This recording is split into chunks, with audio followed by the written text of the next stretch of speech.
ನಮ್ಮ ರಾಷ್ಟ್ರೀಯ ಯೂತ್ ಕಾಂಗ್ರೆಸ್ನ ಎಲೆಕ್ಷನ್ ಕಮಿಷನ್ ಆದಂಥ ಪ್ರಮೋದ್ ನಾಸೀರ್ ಅವರೇ,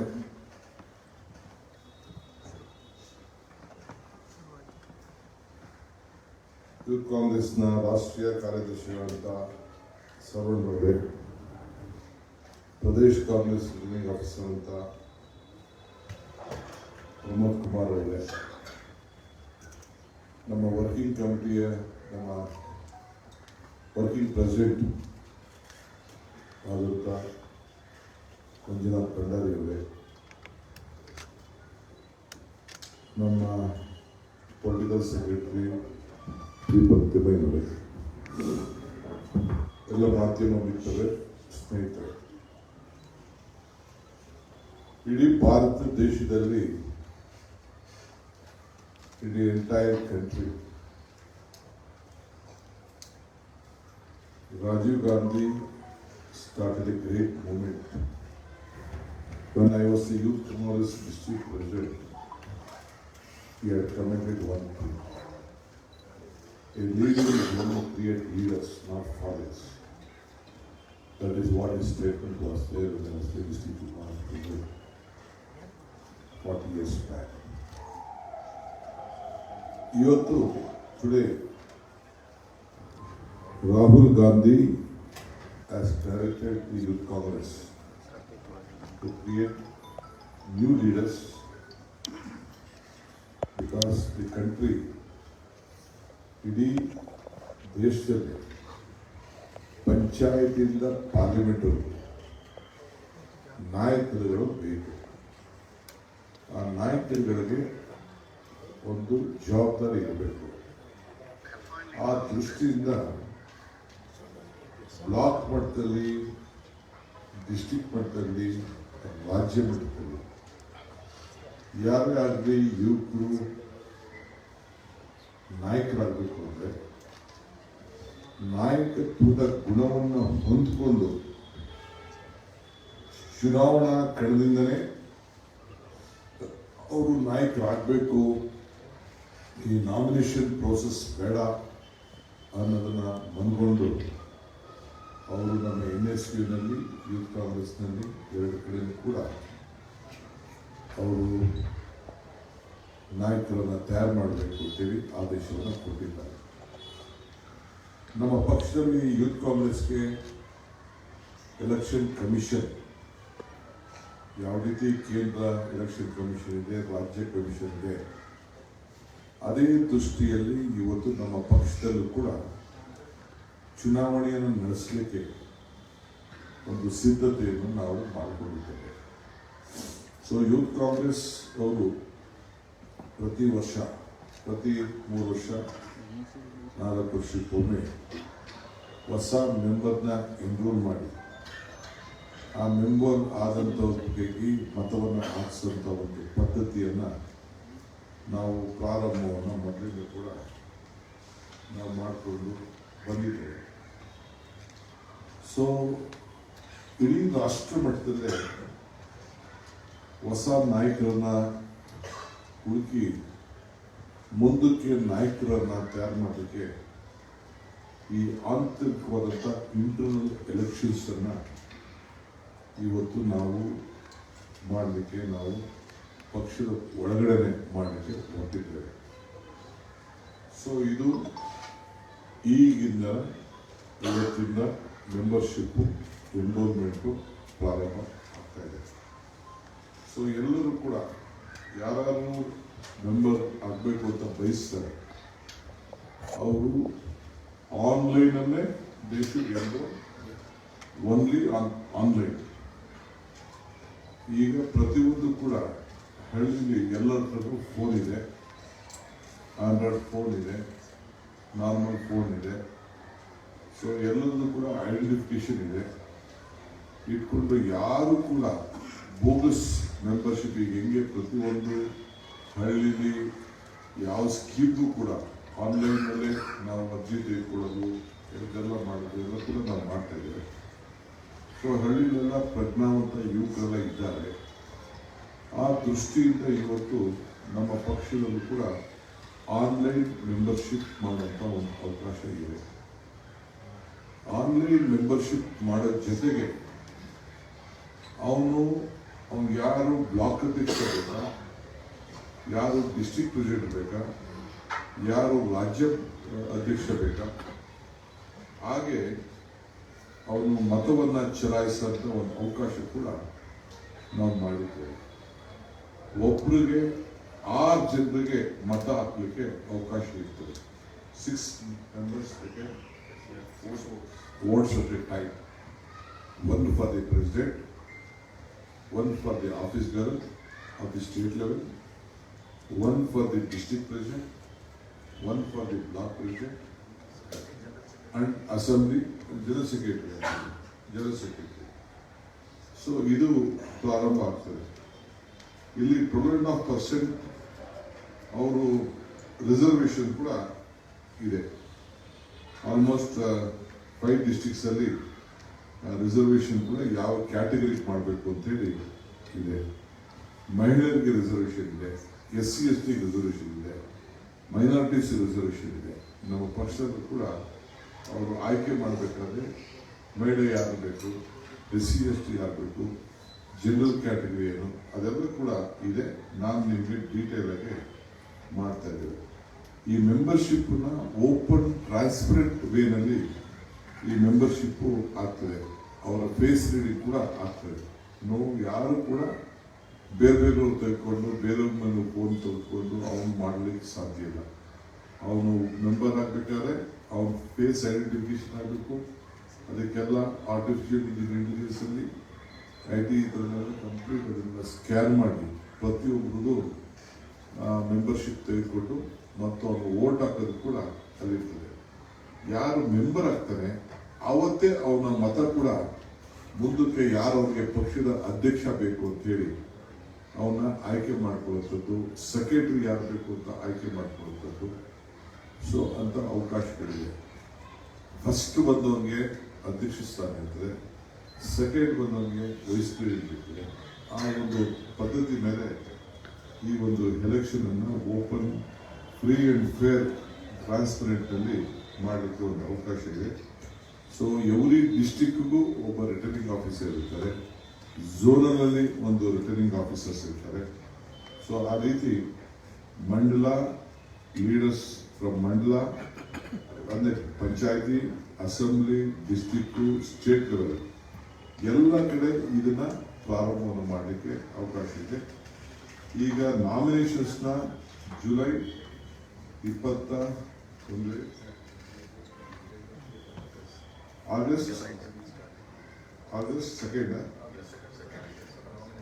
ಆಗಸ್ಟ್ 2 ನಾಮಿನೇಷನ್ಗೆ ಅರ್ಜಿ ಹಾಕೋರು ಲಾಸ್ಟ್ ಡೇಟು 2 ಇರ್ತದೆ. ಸ್ಕ್ರೂಟಿನಿ 3 ಆಗಸ್ಟ್ 8 ಆಗಸ್ಟ್ ಇರ್ತದೆ. ಅಬ್ಜೆಕ್ಷನ್ ಹಾಕೋರು ಯಾರು ಅಬ್ಜೆಕ್ಷನ್ ಹಾಕಿದ್ರೆ 25 ಜುಲೈಯಿಂದ 3 ಆಗಸ್ಟ್ ವರೆಗೂ ಹಾಕೋದು. Nomination finalisation 9 August. Membership August 14ನೇ ತಾರೀಕಿಂದ ಸೆಪ್ಟೆಂಬರ್ 14ನೇ ತಾರೀಕುವರೆಗೂ ಮೆಂಬರ್ಶಿಪ್ ಮಾಡೋದು. ಮೆಂಬರ್ಶಿಪ್ ಜೊತೆಗೆ ವೋಟಿಂಗ್ನ ಅವನು ರಿಜಿಸ್ಟರ್ ಮಾಡ್ಕೊಂಡು ಇಂಥದ್ದು ಬರ್ತದೆ. ಅದನ್ನೆಲ್ಲ ಕಂಪ್ಲೀಟ್ ನಿಮಗೆ ಏನು ಸಿಸ್ಟಮ್ ಬರ್ತದೆ ಅಂತೇಳಿ ಒಂದು ನೋಟ್ನಲ್ಲಿ ನಿಮಗೆಲ್ಲ ನಾನು ಡಿಸ್ಟ್ರಿಬ್ಯೂಷನ್ ಮಾಡ್ತಾ ಇದ್ದೀನಿ. ಇದು ಪಕ್ಷದ ಹೊಸ ಯುವಕರನ್ನ ಒಂದು ದೊಡ್ಡ ಶಕ್ತಿ ಕೊಡಬೇಕು ಅನ್ನೋ ದೃಷ್ಟಿಯಿಂದ ಈ ರೀತಿ ಕಾರ್ಯಕ್ರಮವನ್ನು ಮಾಡುತ್ತೇವೆ. So I would like to inform the English media also that Rajiv Gandhi once said to me in Karnataka itself, when I was the district president, a leader is one of great leaders. In the same pattern, Rahul Gandhi is also looking at this election process of Youth Congress. We have to create new leaders from Panchayat to the Parliament. So he has allowed us to have a membership drive in a transparent way. They should have their identification. When we have a members, he will be allowed to have 6 votes, 1 for the president, 1 for the office bearer of the state level, 1 for the district, 1 for the block assembly level. Like that, there is a category which has been fixed. 6 votes, including women, and all section of the society is being given representation as per the status which has been fixed by the election commission. A separate election commission itself, a separate state level PRO will be appointed, DROs will be appointed, regional election officers also will be appointed. As an election commission is there in the country, the same systematic way it has been done, but only one thing is that who becomes a member of the Youth Congress, he has to pay 50 rupees, he should be aged below 35 years, he should have his identification card, then he should vote on the day only after he becomes a member of the Indian Youth Congress. And the voter ID will be very compulsory to vote in the election. So his telephone, whatever he should have a phone, so that quality of including a village boy, also compulsorily, whether he doesn't have a phone or not, he should be equipped with a phone and he can become a member of the Indian Youth Congress and Karnataka. So before the election, they wanted to conduct an election, but I said let the parliament election be over.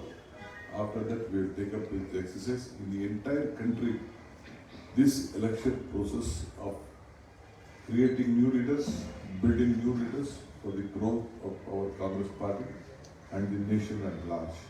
As you all know that only Congress party can keep this country united, and Sri Rahul Gandhi has taken this initiative of building the youth of this country. Now, Mr. B.V. Srinivas is the president of the Indian Youth Congress, who is from our state, is represented now. So a separate election commission is there. In all the states, wherever it has been due, these elections has been conducted. This is I wanted to bring to your kind notice on this issue. So I have one more issue to inform you.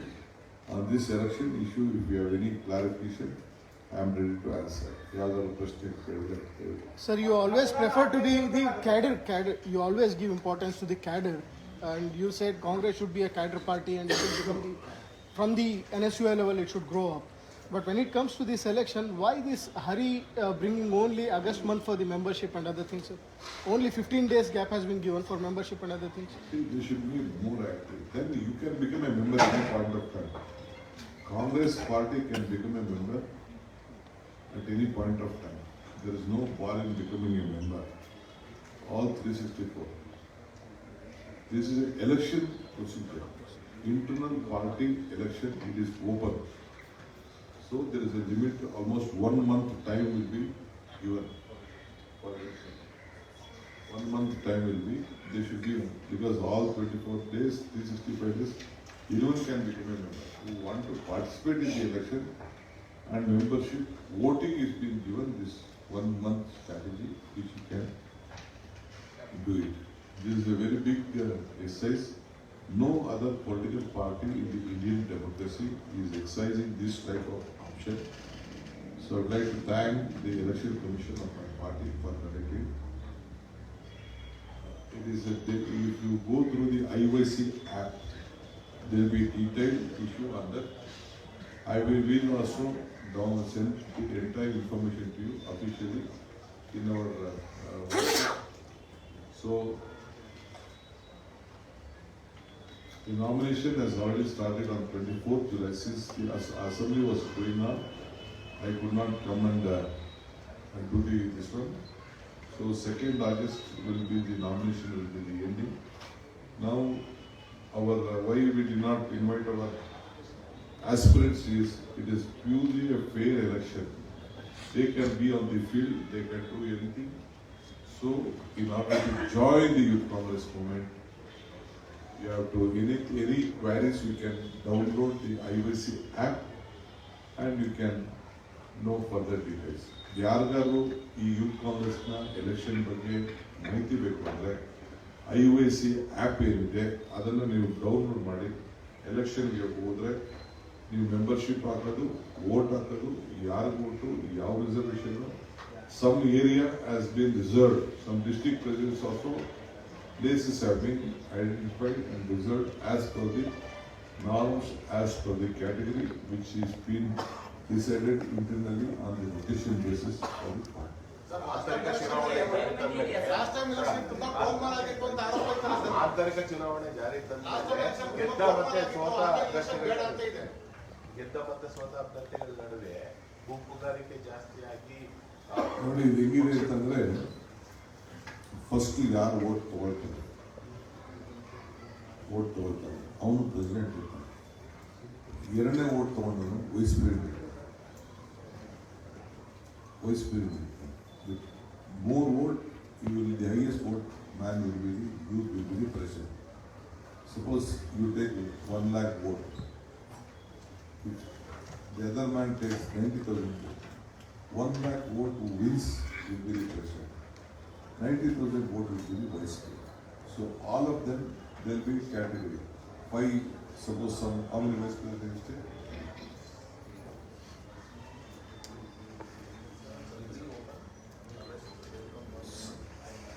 7. For 3 person they are improving, but for the president again 1, 7 vice president on different category. Women will be there, OBC will be there, minority will be there, rest will be general category. So 7 of them can become that. So all of them have to work relatively. There will be a combination. There will go membership. They have to pay membership fees also. Officially, online payment they have to do. ಕೆಲವು ಜಿಲ್ಲೆಗಳಲ್ಲಾಗಿದೆ. ಕೆಲವು ಜಿಲ್ಲೆಗಳಲ್ಲಿ voter second ಬಂದವ್ರ ನಡುವೆ ಏನು ಗುಂಪಿಲ್ಲ. Internal nomination ಮಾಡಿದ್ರೆ ಅವ್ನ ಕಡೆ ಮಾಡ್ಕೊಬಿಟ್ಟ, ಇವ್ರ ಕಡೆ ಮಾಡ್ಕೊಬಿಟ್ಟ, ಇವ್ರ ಶಿಷ್ಯರು ಮಾಡ್ಕೊಬಿಟ್ಟು ಅವ್ರ ಶಿಷ್ಯ ಮಾಡ್ಕೊಬಿಟ್ಟ ಅಂತಾರೆ. ಅದಕ್ಕೆ ನಾವು ಫ್ರೀಯಾಗಿ ಬೇರೆಗೆ ಗೌಡ ಹೇ ಮೈದಾನ ಹೇ ಯಾರು ಬೇಕಾದ್ರೂ ಕುದುರೆ ಓಡಿಸ್ತೀವಿ. ಕೆಪಾಸಿಟಿ ಆನ್ಲೈನ್ ಎಲೆಕ್ಷನ್ ಇದೇ ಸಮಸ್ಯೆ ಆಗಿ ಇಂಟರ್ಫಿಯರ್ ಆಗಿದ್ರಿ ಮತ್ತೆ ಪ್ರತಿ ಎಲೆಕ್ಷನ್ ಅಲ್ಲೂ ರೆಕ್ಟಿಫಿಕೇಶನ್ ಆಗ್ತಾ ಇದೆ. ಅದಕ್ಕೆ ಕೌಂಟಿಂಗ್ ಏನಿಲ್ಲ. ಅವನು ಇವತ್ತು ಬಟನ್ ಅದ್ರ ತಕ್ಷಣ ಅವ್ನು ಕೌಂಟ್ ಅವ್ನು ಲೆಕ್ಕ ಆಗ್ತಾ ಇರ್ತದೆ. ಈಗ ಹೆಂಗೆ ಎಲೆಕ್ಷನ್ ಸಿಸ್ಟಮ್ ಅಲ್ಲಿ ಕೌಂಟಿಂಗ್ ಸೀಲ್ ಆಗ್ತದೆ, ಹಂಗೆ ಅವನು ವೋಟ್ ಹಾಕಿ ಮೆಂಬರ್ಶಿಪ್ ಆಗೋದಿಲ್ಲೇ ಅವನು ಆನ್ಲೈನಲ್ಲಿ ಅವನ ಒಪಿನಿಯನ್ನ ಎಕ್ಸ್ಪ್ರೆಸ್ ಮಾಡ್ಬೋದು. ಅವನಿಗೆ ಪ್ರೆಸಿಡೆಂಟ್ ಯಾರು ಬೇಕು, ಜನರಲ್ ಸೆಕ್ರೆಟರಿ ಯಾರು ಬೇಕು, ಅವನು ಯಾವ ಬ್ಲಾಕಿಂದ ಬರ್ತಾನೆ, ಆ ಬ್ಲಾಕಲ್ಲಿ ಯಾರು ಅವನ ಅಸೆಂಬ್ಲಿ ಪ್ರೆಸಿಡೆಂಟ್ ಆಗಬೇಕು, he can decide all of this. Sir, term is becoming questionable because 35 years. 18 to 35 years. Sir, term is becoming questionable because when it comes to Youth Congress, there are questions by many of your workers saying that many who doesn't belong to that category are still members, and when it comes to Women Congress, the president post is, if I am not wrong, for 3 years, but many are running away beyond that. So is there any pattern that you are choosing that can be considered? Before he contests an election, he should be below 35 years. Even 1 month before 35 he is eligible. After that he may be after 37, 38, let's see now maybe. What about women, sir? Women also, same age.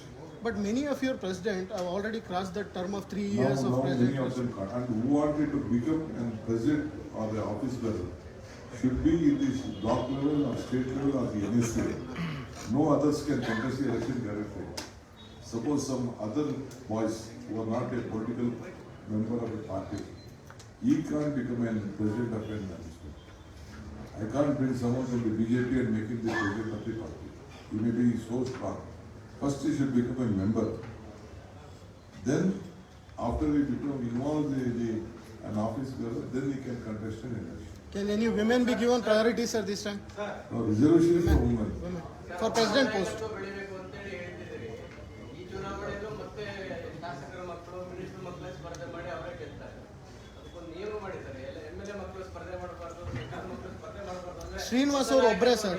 Srinivas ಅವ್ರನ್ನ ಬಿಟ್ರೆ ಬಾಕಿ ಎಲ್ಲರೂ ಕೂಡ backup ಇದ್ದವ್ರೆ. ಅವರೇ ಸ್ಪರ್ಧೆ ಮಾಡ್ತಾರೆ. ಅಲ್ಲ sir, ಕಳೆದ ಬಾರಿ ಹೊಸ ನಾಯಕತ್ವ ಬೆಳೆಯುತ್ತೆ. ಕಳೆದ ಬಾರಿ ಆನ್ಲೈನ್ ಮತದಾನ ಆದಾಗ ಹ್ಯಾಕ್ ಆಗಿತ್ತು ಅನ್ನುವಂಥ ಒಂದು ಆರೋಪಗಳಿತ್ತು ಸರ್. ಈ ಸರಿ ಆ ಥರದ ಪ್ರಾಬ್ಲಮ್ಗಳು ಅದಕ್ಕೆ ನಾವು ಅಪ್ಡೇಟ್ ಮಾಡ್ತಾ ಇದ್ದೀವಿ. We have updated better than the Election Commission of India. Very transparent way. ನೀವು ಬೇಕಾದ್ರೆ ಮೆಂಬರ್ ಆಗಿಬಿಟ್ಟು ಯಾರು ವೋಟ್ ಹಾಕ್ತಾರೆ. ಮೂವತ್ತೈದು ವಯಸ್ಸು ಒಳಗಡೆ ಇದ್ದರೆ you can also become a member of the Indian youth congress ಆಗ್ಬೋದಲ್ಲ. ಫಸ್ಟು ದಯವಿಟ್ಟು ಇದೊಂದು ವಿಶೇಷವಾದಂಥ ಮಾದರಿ ಇಡೀ ದೇಶದಲ್ಲಿ PCC ಪ್ರೆಸಿಡೆಂಟು ಇದಕ್ಕೆ ನಾನೊಬ್ಬ ಯೂತ್ ಕಾಂಗ್ರೆಸ್ ಅವನಾಗಿ being an Youth Congress product as a PCC president in country the first press conference I am doing it from Karnataka. Election commission sir ದುಡ್ಡಿಗೂ ಲಿಮಿಟ್ ಇದೆ ಸರ್, ಇಷ್ಟೇ ಖರ್ಚು ಮಾಡಬೇಕು ಅಂತ. Only 50 rupees. We even know about who spent what.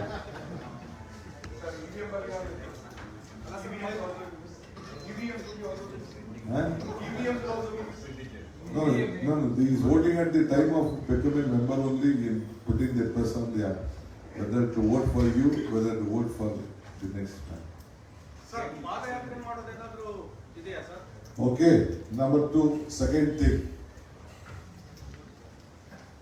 Karnataka ರಾಜ್ಯದಲ್ಲಿ ಈ ಪವಿತ್ರ ಭೂಮಿಲಿ ಮಹಾತ್ಮ ಗಾಂಧೀಜಿಯವರು ಕಾಂಗ್ರೆಸ್ನ ನಾಯಕತ್ವವನ್ನು ವಹಿಸಿ ಈ ವರ್ಷ 100 ವರ್ಷ ಆಗಿದೆ. 100 years ನಮ್ಮ ಕರ್ನಾಟಕ ರಾಜ್ಯದಲ್ಲಿ ಬೆಳಗಾವಿಯಲ್ಲಿ. ಸೊ ಕಾಂಗ್ರೆಸ್ ಪಕ್ಷ ಮತ್ತು ಸರ್ಕಾರ ಇವೆರಡೂ ಕೂಡ ಒಂದು ಒಳ್ಳೆ ಸಂದರ್ಭವನ್ನು, ಸುವರ್ಣವಾದಂಥ ಅವಕಾಶವನ್ನು ಉಪಯೋಗಿಸಿಕೊಂಡು ಗಾಂಧೀಜಿಯವರು ಕಾಂಗ್ರೆಸ್ನ ನಾಯಕತ್ವ ವಹಿಸಿ ಈ ದೇಶಕ್ಕೆ ಸ್ವಾತಂತ್ರ್ಯ ಕೊಟ್ಟಂಥ ಹಿನ್ನೆಲೆಯಲ್ಲಿ ನಾವು ಒಂದು ದೊಡ್ಡ ಆಚರಣೆ, ಸಂಭ್ರಮವನ್ನು, ನೆನಪುಗಳನ್ನು ಹಂಚಿಕೊಳ್ಳಿಕ್ಕೆ ಒಂದು ಕಾರ್ಯಕ್ರಮವನ್ನು ರೂಪಿಸಬೇಕು ಅಂತ ಹೇಳಿ ತೀರ್ಮಾನವನ್ನು ಮಾಡಿದ್ದೇವೆ. ಈ ದೃಷ್ಟಿಯಿಂದ ಸರ್ಕಾರಕ್ಕೆ ಮತ್ತು ಪಕ್ಷಕ್ಕೆ ಯಾವ ರೀತಿ ಕಾರ್ಯಕ್ರಮವನ್ನು ರೂಪಿಸಬೇಕು ಅಂತ ಹೇಳಿ ಒಂದು ವೀರಪ್ಪ ಮೊಯ್ಲಿಯವರು ಅದಕ್ಕೆ ಒಂದು ಅವರ ಅಡ್ವೈಸರಿ ರೀತಿಯಲ್ಲಿ ಮಾರ್ಗದರ್ಶನ ಕೊಡಲಿಕ್ಕೆ HK ಪಾಟೀಲ್ ಅವರ ಅಧ್ಯಕ್ಷತೆಯಲ್ಲಿ you will be the chairman, but BL Shankar will be the convener. So ಈ ರೀತಿ ಒಂದು ಸಮಿತಿಯನ್ನು ಒಂದು 15 ಜನ ಮಂತ್ರಿಗಳು ಮತ್ತು ಮಿಕ್ಕಿದ್ದವರು ನಮ್ಮ ಪದಾಧಿಕಾರಿಗಳು, ಇವರು ಗಾಂಧಿ ತತ್ವದಲ್ಲಿರೋರು ಮತ್ತು ನಮ್ಮೆಲ್ಲ ಫ್ರಂಟಲ್ ಆರ್ಗನೈಸೇಷನ್ ಚೀಫ್ಸ್ ಅವರು ಇರ್ತಾರೆ. ನಮ್ಮ ವರ್ಕಿಂಗ್ ಪ್ರೆಸಿಡೆಂಟ್ಸ್ ಕೂಡ ಅದಕ್ಕೆ ಸದಸ್ಯರಾಗಿರ್ತಾರೆ. ಎಲ್ಲ ಸೇರಿ ಒಂದು 60 ಜನರು ಒಂದು ಕಮಿಟಿ ಮಾಡಿದ್ದೀವಿ. ಸೊ ಅವರು ಕೂತ್ಕೊಂಡು ಚರ್ಚೆ ಮಾಡಿ ಸರ್ಕಾರಕ್ಕೆ, ಮುಖ್ಯಮಂತ್ರಿಗಳಿಗೆ, ನಮಗೆ ಪಕ್ಷಕ್ಕೆ ಏನೇನು ಕಾರ್ಯಕ್ರಮ ಸರ್ಕಾರದ ವತಿಯಿಂದ ಮಾಡ್ಬೋದು. ಬೆಳಗಾವಿನಲ್ಲಿ ತಮಗೆಲ್ಲ ಗೊತ್ತಿದೆ, ಬೆಳಗಾವಿನಲ್ಲಿ ಈ ಅಧಿವೇಶನ ನಡೀತು. ಅವರು ACC ಅಧ್ಯಕ್ಷರಾಗಿ ಕರ್ನಾಟಕದಿಂದ ಆಯ್ಕೆಯಾದರು. ಅಲ್ಲೇನು ನಾವು ಗುರುತಾದಂಥ ಕೆಲಸ ನಾವು ಮಾಡ್ಬೋದು ಮತ್ತು ಎಲ್ಲೆಲ್ಲಿ ಇತಿಹಾಸ, ಸ್ವಾತಂತ್ರ್ಯದ ಸಂಗ್ರಾಮದ ಇತಿಹಾಸಗಳಿದೆ ಅಲ್ಲಿ ಕಾರ್ಯಕ್ರಮವನ್ನು ರೂಪಿಸ್ಬೋದು.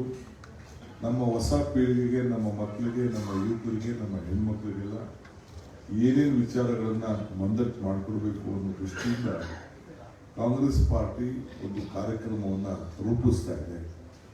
ಅದಕ್ಕೆ ಸಲಹೆ ಕೊಡಲಿಕ್ಕೆ ನಾನು ಅನೇಕರನ್ನ, ವಿಶೇಷವಾಗಿ ಮಂಡ್ಯ, ಬೆಳಗಾವಿ ಮತ್ತು ನಮ್ಮ ಶಿವಮೊಗ್ಗ ಸಂಬಂಧಪಟ್ಟಂತೆ ಏನು ಒಂದು ಫ್ರೀಡಮ್ಸ್ದು ಒಂದು ಆಯ್ಕಟ್ಟು ಪ್ರದೇಶಗಳಿವೆ, ಅಲ್ಲಿನ ಲೋಕಲ್ ಅವ್ರನ್ನೆಲ್ಲ ಇನ್ವಾಲ್ವ್ ಮಾಡಿಕೊಂಡು ರಾಜ್ಯದ ಎಲ್ಲ ನಾಯಕರುಗಳನ್ನು ಕೂಡ, ಎಲ್ಲ ವರ್ಗದವ್ರನ್ನು ಕೂಡ ಇನ್ವಾಲ್ವ್ ಮಾಡಿಕೊಂಡು ಒಂದು ಸಮಿತಿಯನ್ನು ರಚನೆ ಮಾಡಿದ್ದೇನೆ. ಸೊ ಅದು HK ಪಾಟೀಲ್ ಅವರ ಮುಖಂಡತ್ವದಲ್ಲಿ, ಏಕೆಂದರೆ ಅವರು ಮಂತ್ರಿ ಆಗಿದ್ದಾರೆ, ವೀರಪ್ಪ ಮೊಯ್ಲಿಯವರು ಅವ್ರ ಕೆಳಗೆ ಅವ್ರ ಅಡ್ವೈಸರ್ಲಿ ಇರ್ತಾರೆ ಅವರು, ಮತ್ತು ಕನ್ವೀನರ್ ಆಗಿ BL ಶೇಖರ್ ಇರ್ತಾರೆ. ಮಿಕ್ಕಿದೊಂದು ದೊಡ್ಡ ಟೀಮ್ನೇ ಅದಕ್ಕೆ ಮಾಡಿದ್ದೀವಿ. ಆ ಟೀಮ್ ಪಟ್ಟಿನೂ ಕೂಡ ಯಾರ್ಯಾರು ಇರ್ತಾರೆ ಅಂತೇಳಿ ಇವತ್ತು ನಾನು ಬಿಡುಗಡೆಯನ್ನು ನಾನು ಮಾಡ್ತಾ ಇದ್ದೀನಿ. ಸೊ ಪಕ್ಷ ಮತ್ತು ಸರ್ಕಾರಕ್ಕೆ ಅವರು ಅಡ್ವೈಸ್ ಮಾಡ್ತಾರೆ, ಇಂಥದ್ದು ಮಾಡಿ ಅಂತ ಪಕ್ಷ ಕಾರ್ಯಕ್ರಮ ಮಾಡಿ ಅಂತೇಳಿ ಅವರ ಸಲಹೆ ಕೊಟ್ಟಿದ್ದಾರೆ. ಸೊ ಅವರೆಲ್ಲ ಸೇರಿ ಈ ಒಂದು ನಮಗೆ ಪಕ್ಷಕ್ಕೆ ಏನು ಮಾಡ್ಬೋದು ಅಂತ ಅಡ್ವೈಸ್ ಮಾಡ್ತಾರೆ. ಸದ್ಯದಲ್ಲಿ ಮೊದಲನೇ ತಿಂಗಳ 9ನೇ ತಾರೀಕು ಒಳಗಡೆ ಪ್ರಥಮ ಸಭೆನ ಅವರು ನಡೆಸಿ ಎಚ್ ಕೆ ಪಾಟೀಲ್ ಅವರು ನಡೆಸಿ ಒಂದು 2-3 ಸಭೆ ಮಾಡಿ ಅವರು ನಮಗೆ ಸಲಹೆ ಕೊಡ್ತಾರೆ. ಅದಾದಮೇಲೆ ಪಕ್ಷ ಏನೆಲ್ಲ ಕಾರ್ಯಕ್ರಮವನ್ನು ರೂಪಿಸಬೇಕು, ನಮ್ಮ ಎಲ್ಲ ಬ್ಲಾಕ್ಗಳಲ್ಲಿ ಜಿಲ್ಲೆಯಲ್ಲಿ ಜನರಿಗೆ ಪಕ್ಷಭೇದ ಮರೆತು ಎಲ್ಲ ಜಾತಿ ಧರ್ಮ ಯುವಕರು ಸಂಘಟನೆ ಎಲ್ಲ ಕೂಡ ವಿಶ್ವಾಸಕ್ಕೆ ತೆಗೆದುಕೊಂಡು ಗಾಂಧೀಜಿಯವರ ಕೊಡುಗೆಯನ್ನು ಈ ದೇಶಕ್ಕೋಸ್ಕರ ಕೊಟ್ಟಿದ್ದನ್ನು ಸ್ಮರಿಸ್ಕೊಂಡು ಮೆಲುಕಾಕಿ ನಾವಿನ್ನ ಸ್ಫೂರ್ತಿಯಿಂದ ಅವರ ಹೆಜ್ಜೆಯನ್ನು ನಾವೆಲ್ಲ ಇಡಬೇಕು ಅನ್ನೋ ದೃಷ್ಟಿಯಿಂದ ಈ ಕಾರ್ಯಕ್ರಮವನ್ನು ನಾವು ರೂಪಿಸ್ತಾ ಇದ್ದೇವೆ. ಸೊ ನೀವೆಲ್ಲ ಕೂಡ ಅದಕ್ಕೆ ಸಹಕಾರ ಕೊಡಬೇಕು. Congress party in Karnataka has decided to organize 100 years of Mahatma Gandhiji becoming the president of the ACC. And from our state, Shri Mallikarjun Kharge ji is now the president of the Congress party. So the Karnataka government and the party both would like to organize a program, by this year end, starting from now. It may be a 6-month program, it may be a 1-year program. Whatever is it, we have formed a 60 members committee comprising of all sections of the society in the government and in the party. They will advise the party and the government what type of program we should have. So, under the leadership of HK Party, Mr. Veerappa Moili, and the convenership will be for V.S. Shekhar, with other 60 members of all the sections, the youth, the Mahila, the chairmen, my office bearers, few district presidents, ministers, 15 ministers, all of them will be the members of that committee, and that list will be released today. So they will prepare a plan of action, plan of program, how we have to celebrate this great moment. And since Gandhiji has been the president from Karnataka, not representing having from in Belgaum, you know that there is a well is called the Gandhi well. That also is a very historic place in Belgaum. So there will be programs in different part of the state that will be decided by the committee headed by the HK Party state. ಈ ವಿಚಾರವನ್ನು ಕೂಡ ನಾನು ನಿಮಗೆ ಎಲ್ಲ ಜನರಿಗೆ, ರಾಜ್ಯದ ಜನರಿಗೆ ಗಾಂಧೀಜಿಯವರ 100ನೇ ವರ್ಷದ ಏನು ಒಂದು ಅಧಿಕಾರ, ಅಧ್ಯಕ್ಷಗಿರಿ ಅಧಿಕಾರವನ್ನು ಏನು ವಹಿಸಿಕೊಂಡು ಆ ಸಂಭ್ರಮವನ್ನು ಆಚರಣೆ ಮಾಡಲಿಕ್ಕೆ, ಗಾಂಧೀಜಿಯವರ ಹೆಜ್ಜೆ ಗುರುತುಗಳನ್ನು ನೆನೆಸ್ಕೊಳ್ಳಲಿಕ್ಕೆ, ಅವರ ಆದರ್ಶಗಳನ್ನು ನಾವು ತಮ್ಮ ಬದುಕಿನಲ್ಲಿ ಅಳವಡಿಸಿಕೊಳ್ಳಲಿಕ್ಕೆ ಈ ಕಾರ್ಯಕ್ರಮವನ್ನು ಪಕ್ಷ ಮತ್ತು ಸರ್ಕಾರ ಇದನ್ನು ಉಪಯೋಗಿಸ್ಕೊಳ್ತದೆ.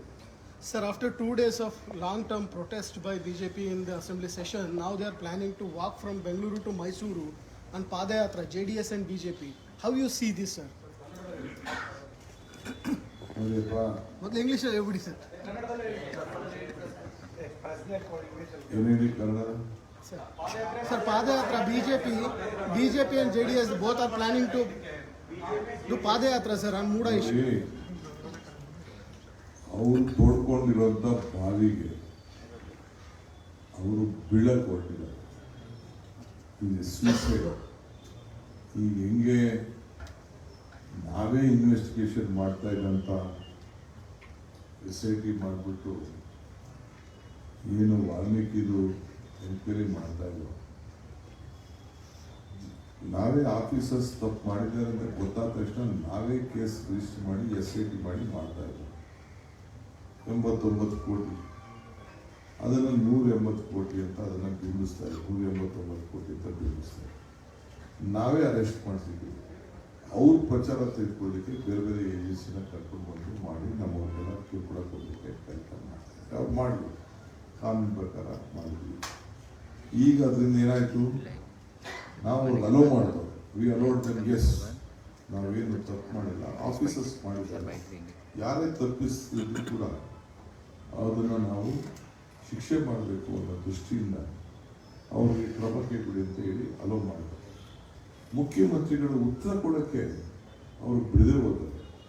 ನಾವು ಮಾತಾಡ್ಬೇಕಾದ್ರೆ, ಅಶೋಕ್ ಮಾತಾಡ್ಬೇಕಾದ್ರೆ, ರವಿ ಮಾತಾಡ್ಬೇಕಾದ್ರೆ, ಇನ್ನೊಬ್ಬರು ಮಾತಾಡ್ಬೇಕಾದ್ರೆ ಫ್ರೀಯಾಗಿ ಬಿಟ್ಟಿದ್ದೀವಿ. ಬೆಳಗ್ಗೆ ಚೆಲ್ಲಿ ಅಂತ ಅವ್ರದ್ದೇ ಆದಂಥ ವಿಧಾನದಲ್ಲಿ ಅವರು ಚೆಲ್ಲಿದ್ದಾರೆ, ಅದು ಬೇರೆ ವಿಷಯ. ನಾವು ಅದೇ ರೀತಿ ನಮ್ಗೆ ಉತ್ತರ ಕೊಡಬೇಕಲ್ಲ, ನಮಗೆ ಬಿಡಲಿಲ್ಲ. ಸೊ ನಾವು ಆ ಸಂದರ್ಭದಲ್ಲಿ ನಮ್ಮ ಮುಖ್ಯಮಂತ್ರಿಗಳು ಅವರ ಕಾಲದಲ್ಲಿ ಇದೇ ರೀತಿ ಹಗರಣಗಳನ್ನು ಯಡಿಯೂರಪ್ಪನವರು ಮುಖ್ಯಮಂತ್ರಿ ಆಗಿದ್ದಾಗ, ಬೊಮ್ಮಾಯಿ ಮುಖ್ಯಮಂತ್ರಿ ಆಗಿದ್ದಾಗ, ಎಲ್ಲ ಮಂತ್ರಿಗಳಿದ್ದಂಥ ಸಂದರ್ಭದಲ್ಲಿ CAG ವರದಿಗಳಿವೆ, ರಿಪೋರ್ಟ್ಗಳಿದೆ, ಅವನ್ನೆಲ್ಲ ನಾವು ಬಿಚ್ಚಿ ಹೇಳಕ್ಕೆ ಅದಕ್ಕೆ ಅವಕಾಶನೇ ಕೊಡಲಿಲ್ಲ. ಸೊ ಅದಕ್ಕೆ ಮುಖ್ಯಮಂತ್ರಿಗಳು ರಿಟರ್ನ್ ಸ್ಪೀಚ್ ಮಾಡಬೇಕಾದ ಪರಿಸ್ಥಿತಿ ಬಂತು, ಎಲ್ಲ ತೊಗೊಂಡು ಮಾಡ್ತಾರೆ. ಹಂಗೆ ಈ ಮೂಡಲು ಅಷ್ಟೇ, ಅವರು ಪ್ರಚಾರ, ಅವರ ಪಾರ್ಟಿ ಇಲ್ಲಿ ಅಸ್ತಿತ್ವದಲ್ಲಿ ಸುಟ್ಟೋಗ್ತಾ ಇತ್ತು ಅನ್ನೋ ದೃಷ್ಟಿಯಿಂದ ಅವರು ದಳದವರು ಇಬ್ಬರು ಒಂದಾಗ್ಕೊಳ್ಳಿ. ರಾಜಕೀಯದಲ್ಲಿ ಇವೆಲ್ಲ ಸಾಧ್ಯತೆ ಏನು ಬೇಕಾದ್ರೂ ಆಗ್ತದೆ. ಅವ್ರ ಪಾರ್ಟಿ ಇರ್ತದೋ, ಇವರು ಅವ್ರ ಮಂತ್ರಿ ಆಯ್ತಾರೋ, ಅವ್ರ ಮಂತ್ರಿ ಆಯ್ತಾರೋ, ಏನು ಬೇಕಾದ್ರೂ ಮಾಡ್ಕೊಳ್ಳಿ ಅವ್ರ. ಅದಕ್ಕೆ ಅವ್ರ ಕಾಲದಲ್ಲೇ ನಡೆಸಿದಂಥ ಹಗರಣಗಳು ನಮ್ಮ ಬೈತಿ ಸುರೇಶ್ ಅವರು ಹೇಳ್ತಾ ಇದ್ರು, ನಾನೆಲ್ಲ ಬಿಚ್ಚಿದ್ದೆ ಅಂತ. ಅದಕ್ಕೆ ಅವಕಾಶ ಕೊಡ್ತೀವಿ. ಅದಕ್ಕೆ ಈಗ ಅವರು ಪಾದಯಾತ್ರೆ ಮಾಡಿಕೊಟ್ಟಿದ್ದಾರೆ. ನಾವು ಅವ್ರದೆಲ್ಲ ಕಂಪ್ಲೀಟ್ ಏನೇನಿದೆ ಅವ್ರ ಕಾಲದಲ್ಲಿ ಯಾರು ಎಷ್ಟು ಸೈಟ್ ತೊಗೊಂಡಿದ್ದಾರೆ, ಏನು ತೊಗೊಂಡಿದ್ದಾರೆ ಎಲ್ಲ ನಾವು ಕೊಡ್ತೀವಿ. ಒಂದು ಮಾತ್ರ ಹೇಳಲಿಕ್ಕೆ ನಾನು ಬಯಸ್ತೇನೆ, ಒಂದು ಮಾತ್ರ ಹೇಳಲಿಕ್ಕೆ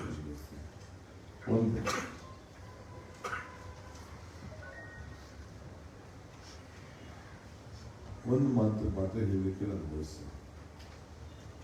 ಏನೇ ಪಾದಯಾತ್ರೆ ಮಾಡ್ತೀವಿ, ಮುಖ್ಯಮಂತ್ರಿ ಕುಟುಂಬದ್ದು ಒಂದಷ್ಟು ಸೈಟನ್ನ, ಅವರ ಜಮೀನನ್ನ ಮೂಡವರು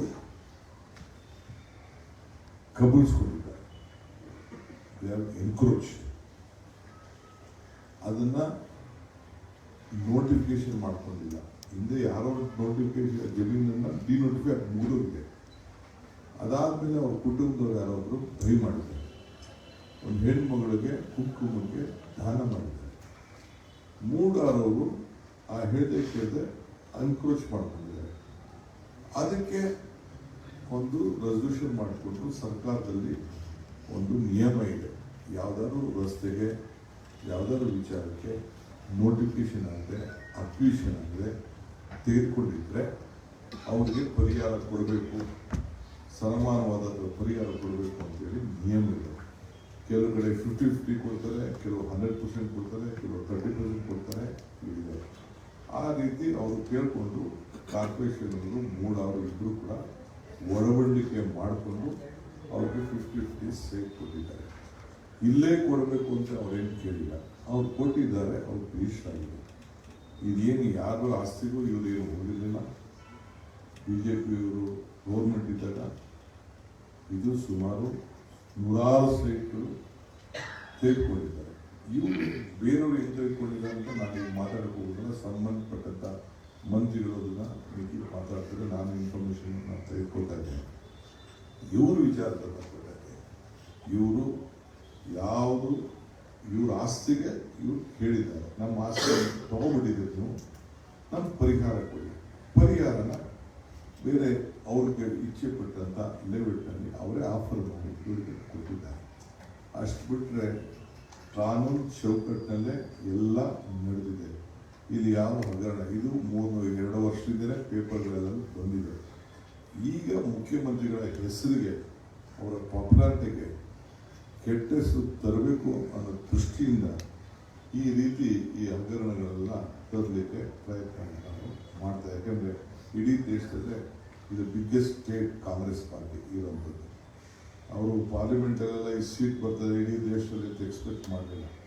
ಇದಕ್ಕೊಂದು ದೊಡ್ಡ ಕುತಂತ್ರವನ್ನು ಮಾಡ್ತಾಯಿದ್ದಾರೆ. ಅವ್ರು ಏನು ಬೇಕಾದ್ರೂ ನಡೆಸಲಿ, ಎಷ್ಟು ಬೇಕಾದ್ರೂ ಪಾದಯಾತ್ರೆ ಮಾಡಲಿ. ನಾವು ಒಂದೊಂದು ದಿನ ಏನೇನು ನಾವು ಮಾಹಿತಿ ಕೊಡಬೇಕು, ನಮ್ಮದೇ ಆದಂಥ ಯಾವ ರೀತಿ ಕಾರ್ಯಕ್ರಮ ರೂಪಿಸಬೇಕು, ಮುಂದಕ್ಕೆ ಕೂತ್ಕೊಂಡು ನಾನು ನಮ್ಮ ಕಾರ್ಯಕ್ರಮವನ್ನು ಅದಕ್ಕೆ ಪ್ರತಿಭಟನೆಗೆ ನಾವು ಆ ಪ್ರತಿಭಟನೆಗೆ ಏನು ಉತ್ತರ ಕೊಡಬೇಕೋ, ಅವ್ರ ಪಾದಯಾತ್ರೆಗೆ ಉತ್ತರ ಕೊಡಬೇಕು ಮಾಡಿ. ಈ ಪಾದಯಾತ್ರೆ ಶುರು ಮಾಡಿದವರು ಕಾಂಗ್ರೆಸ್ ಪಾರ್ಟಿ.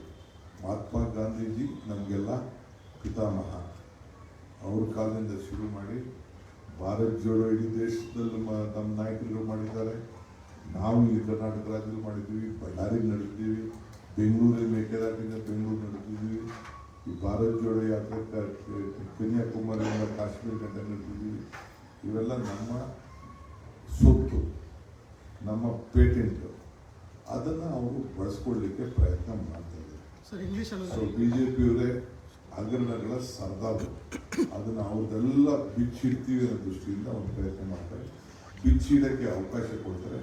ಯಾರ್ಯಾರು SSI ಕರ್ಜಿ ಹಾಕಿದ್ರು, ಏನೇನು ಮಾಡ್ತಾ ಇದ್ರು ಅಂತ ಎಲ್ಲವೂ ಕೂಡ ಮುಂದೆ ತಿಳಿಸ್ತೀವಿ. ಇಂಗ್ಲೀಷ್ ಅಲ್ಲಿ ಒಂಚೂರು ರಿಪೀಟ್ ಮಾಡಿಬಿಡಿ sir on the same. So I was told that the BJP is having a Padayatra. We don't want to interfere with their political activities, but I would like to tell clearly, my chief minister and his family is very clear. They had a property which has been gifted by the brother to the Honorable Chief Minister's wife. The property was not being encroached. It was being taken over and encroached by the Muda. So the government of Karnataka and the Muda decided to give a compensation. There was an agreement between the Muda and the wife of the Honorable Chief Minister. Since it was not been acquired as per the law, they decided there is a section act that they can get a compulsory sharing of the land. In some cases, 100% also have been given. When property has been acquired for parks, road, whatever, even in the DD also, we do the same thing. Like that they have given. So they have purchased the it was being gifted by the brother. Then the Muda has taken over. Now they are applied for the compulsory side. Then the BJP government was there. They decided to give her a site. Madam never asked where she has to get. They have offered her, suppose whatever they were supposed to get about more than 3 acres is not, about 38,000 or something, 40,000, I don't know the exact number. It has been done. Everything is legally well acted. There is no illegal. BJP is trying to tarnish the image of the Congress government, destabilize the Congress government, and destabilize the Chief Minister and spoil the image of the Chief Minister. It is their foolishness thing, but nothing has happened. Everything is done on being. I was also a urban development minister. For my academic interest, I also have gone through the records which have been available, known to my knowledge, in the public image. All is as per the law, and there is nothing which has been done. Let them do their yatra, let them do anything. They are trying to create 100 lies. We are there to answer to all the crimes, whatever they are. Are you also planning to have Padayatra, sir? Sir Valmiki ನಿಗಮದ ಎಸೈಟ್ ತನಿಖೆ ನಡೀತಾ ಇದೆ. ಮಧ್ಯಂತರವರ್ತಿ ಏನಾದ್ರು ಕೊಡ್ತಾರೆ? I am not aware. I am not interfered. Still, I don't know about it. This is what I want to tell you. BJP ಅವರು ಸಂಸತ್ ಅಧಿವೇಶನದಲ್ಲೂ ಕೂಡ ಪ್ರತಿಭಟನೆ ಮಾಡ್ತಿದ್ದಾರೆ. See, they want to destabilize the government. That is what they are trying to do here. They want to create a bad name in Delhi because Congress party is becoming stronger in this country. India is becoming stronger in this country. Well, let them do whatever they want. We also have a lot of issues. We will also expose them. Will you also have a Padayatra, sir? Why should I have Padayatra? I will answer to all of them. Thank you. Thank you, sir.